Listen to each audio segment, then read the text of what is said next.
Okay bafethu, thina esiphuma ku-TikTok isize la ku-YouTube ngicela silalelisi kahle ngizochaza lana ukuthi imali uyenza kanjani usebenzisa ama-coins bese usebenzisa isigubhu esinamanzi amancane kanje. Emva kwalokho bese uzothola inhlabathi. Okay, into engifuna uqala uyenze bafethu, uma ufika epage yami ngiyacela ukuthi ufike usubscribe, ulike le video bese uthinta i-notification button. Ikhona ngithi mase ngiposta enye video ukwazi ukuthi unotify-ke kalula. So ngiyacela bafethu ukuthi uthinte usubscribe, mhlawumbe ngingakulinda kancane ukuthi usubscribe ngesikhathi ngikulindile. Ngiyabonga bafethu, ngesikhathi nithinta usubscribe nami ngiyangigqugquzela ukuthi ngenza amanye ama-video okuwukuthi kumele niyenze kanjani lento, izinto ekumele uzenze nokumele uzazi uma wenza lento.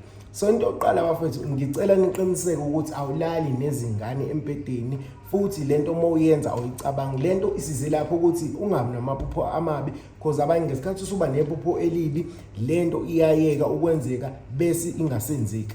So ngizocela ukuthi ungitholele nje noma 20 rand uhlukanise kube imali emhlophe bese uthola isigubhu lesi uzosifaka amanzi. Njalo sibona isigubhu ngisifaka amanzi aba mangaka. Into ozobe usuyenza uzoya emnyango kini ufike uyokha umhlabathi. Lo mhlabathi ungakhi nje into eningi, ukho into encane.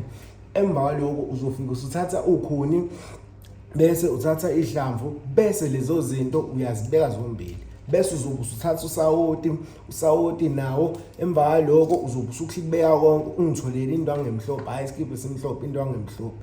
Into ozobe usuyenza bafethu, ngiyacela bafethu ni-subscribe ni-like ni-share le video abanye beyibone.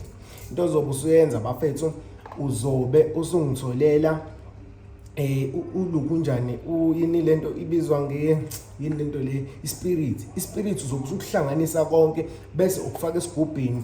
Uthathe no 2 rand ubafake bese omunye 2 rand ubeka ekhanda lolala khona, omunye ubeke enyaweni bese ulinda 15 days. Imali ezobe singena ebank uyobe usuyibona nawe, enye ungayifica usuyifica endlini. So bafethu, ngiyacela ukuthi amanye ama-video ngeke ngikwazi ukuthi ngikwenze kwi-video yodwa, ingakho ngeke ngithi ama-video ngizowashortnisha ngilibele ngichaza kancane. So lezi zinto ukuthi ziyasiza, because uma usubscribe ulike nami ngiyamgqugquzela ukuthi ngaqhamanya ama-video. Ngiyabonga bafethu, ngiyacela like and subscribe enye ivideo ngisazoyenza ngichaza kabanzi. Ngiyabonga.